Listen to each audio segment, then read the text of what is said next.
There's a major problem on YouTube where you have to clickbait, and if you don't clickbait, viewership is going to drop and interaction drops. 1 week after his father's death, and he already has to clickbait his dead father. I have to clickbait every video. I hate his videos, and it's because he just clickbaits, they're boring, they're fake. I don't want to have to clickbait. I wish YouTube wasn't the platform that it is now. And the clickbait has just gotten worse and worse over the past couple years. Everybody is calling the vlogs that I upload lately clickbait. And you know what I'm talking about. Chances are you're one of the people that said it. Everything that I upload, clickbait, this is clickbait, oh look, more clickbait, and every time... The beauty of the internet is that it usually rewards excellence and punishes liars, cheaters, and just general scumbags. In a YouTube setting, for example, there's only so far you can go with your clickbait before you're called out on your lunacy. And I think that day is long past for Kid Behind a Camera. If you haven't heard of Kid Behind a Camera, he's basically what remains of the Angry Grandpa show following Angry Grandpa's death in late 2017. However, since Angry Grandpa passed away, Kid Behind a Camera has been constantly criticized for exploiting his death for views. 48 hours after he dies, you have a t-shirt that says, "Rest in peace, Grandpa." Is that a real thing? Is that a real t-shirt you have? On top of this, the provision of clickbait on Kid Behind a Camera's channel has slowly led numerous people to boycott the content, a move that's slowly decaying the reputation of Kid Behind a Camera in case it isn't already bad enough. Let's talk about the clickbait nature of your videos, because this is the thing I saw most frequently. Our house is for sale, we're broke. This is the standard kind of clickbaity title that you might see on pretty much any of Kid Behind a Camera's videos. However, upon clicking the video, it's an awfully filmed drinking pool water prank with acting levels so bad that it could probably be sent in as an audition for The Room 2. It like de-ages you within like 24 hours by 7 years. Are you serious? Yes. How have you not heard about this? It's like the newest thing. What? I'm actually kind of starting to see why people watch this. It's like so bad that it's kind of good. But seriously, did Kid Behind a Camera get the boys from Ock TV to come over and do some acting lessons with them? This is Ock TV. Seems like almost everyone watching is thinking the same thing as well. Some of these comments. Terry T says, y'all have enough money that you could buy acting lessons. And I agree with this comment to some extent. Maybe not with the buying acting lessons part, but after producing garbage content like this for years, surely you'd get a little bit better at producing a more convincing scenario. This kind of dialogue and acting level could probably be pumped out by a kid with a new camera. But let's give them the benefit of the doubt on this one. This is only the first part of the video.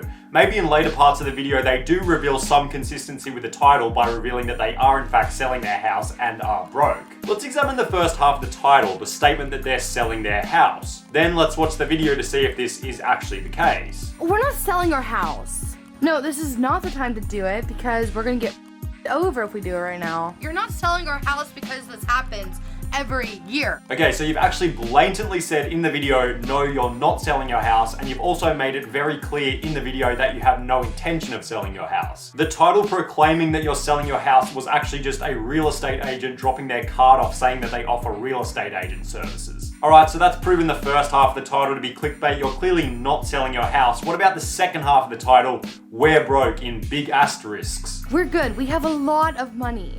Loads of I it. don't want to talk about money. We're gonna be broke, Bridget, okay? Michael, we're good. Ad rates are pretty low right now. Views are in the toilet. We might want to talk about it. Michael, honey, we are fine. I check monthly. Honey, we're good. Okay, so not only are they not broke, they're actually saying quite the contrary. They're saying they're very financially sound. Even going so far as to say that they have a lot of money. So considering all that, I guess I'll rephrase the title for you guys, and I'll do this for free considering you are broke.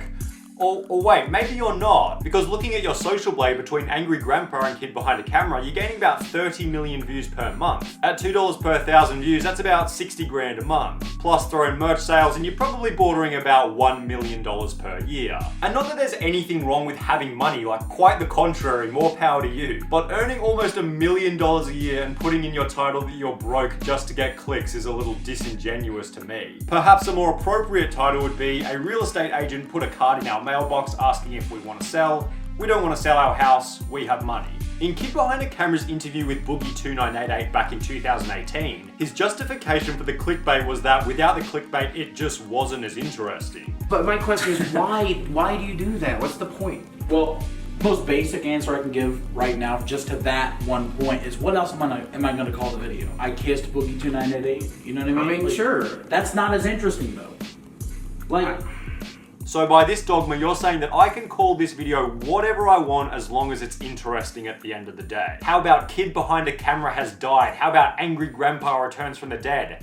How about Kid Behind a Camera Angry Grandpa Hospital Rap Battle collab featuring Eminem and Tupac Shakur? There's no limitation to what I call it, guys, because if I call it something else, it just wouldn't be as interesting. It's the same argument that like idiotic feminists use on things like the gender pay gap. There's only one reason for the difference in men and women's pay.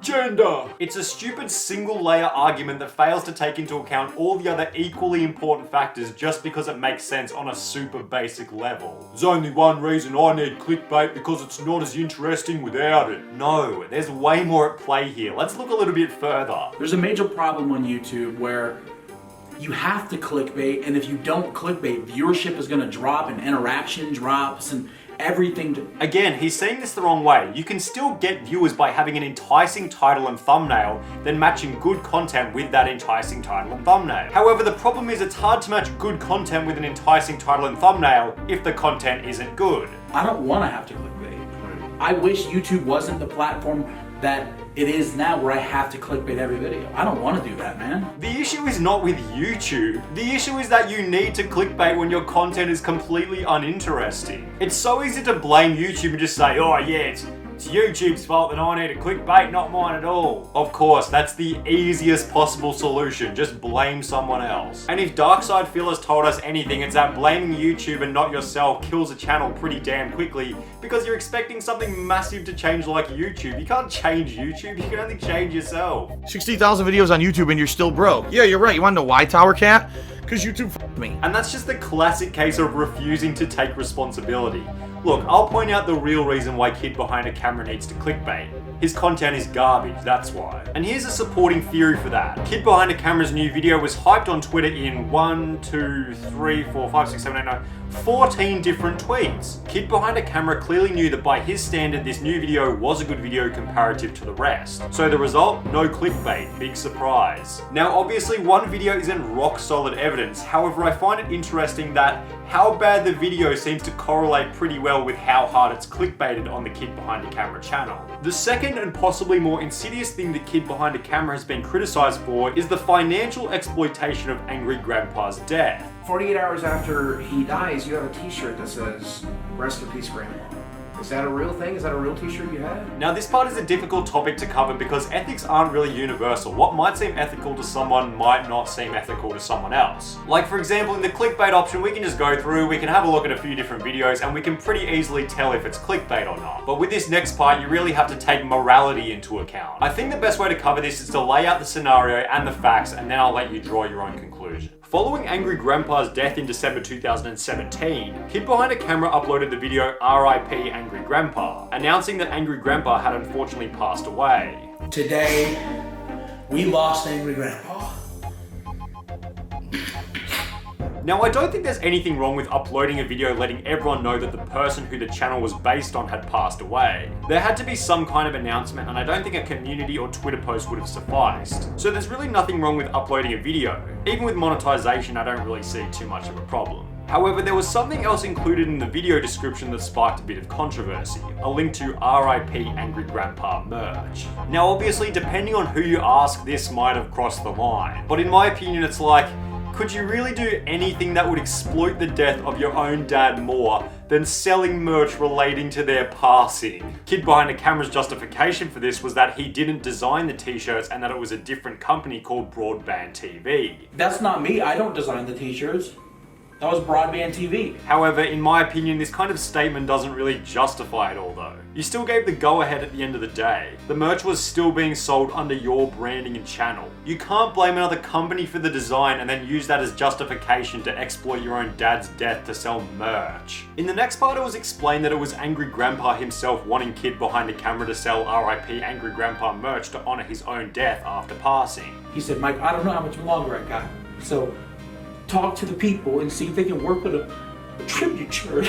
Now, firstly, I'm not really sure how believable I find this to be. I guess it makes sense, but if it's true, then I still don't really think it excuses it. It's just another classic example of the old, if Angry Grandpa told you to jump off a cliff, would you do it? Just because Angry Grandpa said it might be a good idea still doesn't really make it ethical. Then, since this incident, there's been more arguments about whether or not the continuation of the Angry Grandpa channel is ethical. Kid Behind a Camera has been consistently uploading old Angry Grandpa videos to the channel since his death, which on one hand you might say is perfectly fine because that's what the channel is called. I mean, it is the Angry Grandpa show after all. But then on the other hand, you might say that it's pretty scummy to capitalize on his name now that it's more valuable considering he's no longer alive. It poses a question asked excellently by Red Fox Comms. When you look at how many times Kid Behind a Camera uses his grandpa's name for views in every single video, it starts to become a question of whether it's paying respects to Grandpa or whether it's using his dead name for relevancy. And it's a great question, where's the line? At what point does it transcend respect and turn into a battle for Kid Behind a Camera's personal relevancy? Well, it was Colossal is Crazy's opinion that he was certainly milking it. There's a YouTuber at the moment. Recently, one of his parents has passed away. He made a video on it, which is fine, but he's now gone on to make about 3 videos about it. It might even be 4. And if you end up watching them, I think it's fair to say he's milking it. We've seen people like J-Station get literally driven off the website for doing things such as faking his girlfriend's death. And we're gonna say our last goodbyes to Alexia. Personally, I don't even think it's that bad. Like, every single thing on that entire channel is fake.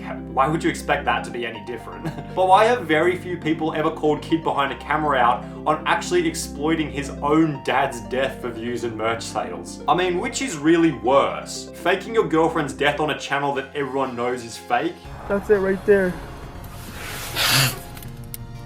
Or exploiting your actual dead father for views and merch sales posthumously? Crazy to think that I started that album the night he passed away, and now it's available for pre-order. You know what I mean? But again, as previously discussed, it really can be an argument as to whether it is actual exploitation. But with comments such as this, I think you could probably argue that it's exploitation. Regardless, Kid Behind a Camera, I find your provision of clickbait and financial exploitation on your YouTube channel to be fairly reprehensible. I guess if you're still getting the views and a consistent enough watch time to keep a good audience, then more power to you. But do you not see that you're potentially risking the long-term integrity of your channel for short-term views? The comments on your YouTube channel already indicate that everyone's fed up with the clickbait BS, and the general response videos on YouTube show that everyone's pretty fed up with the Angry Grandpa exploitation as well. Your argument is that the ride or die ones don't care about the titles and will watch regardless. The ones that are ride or die with us, they don't care about the titles. Because are they gonna get annoyed? Yeah, it's a crappy title. That sucks. But I'll finish the video with this question. How long are the ride or die ones gonna be ride or die ones if every single video they're watching they get a little bit more annoyed with you? How many times do the ride or die ones have to get clickbaited before they realize that they're just there to be plucked for more views? And finally, honest question, where do you realistically see your channel in the future if you keep up this kind of behavior?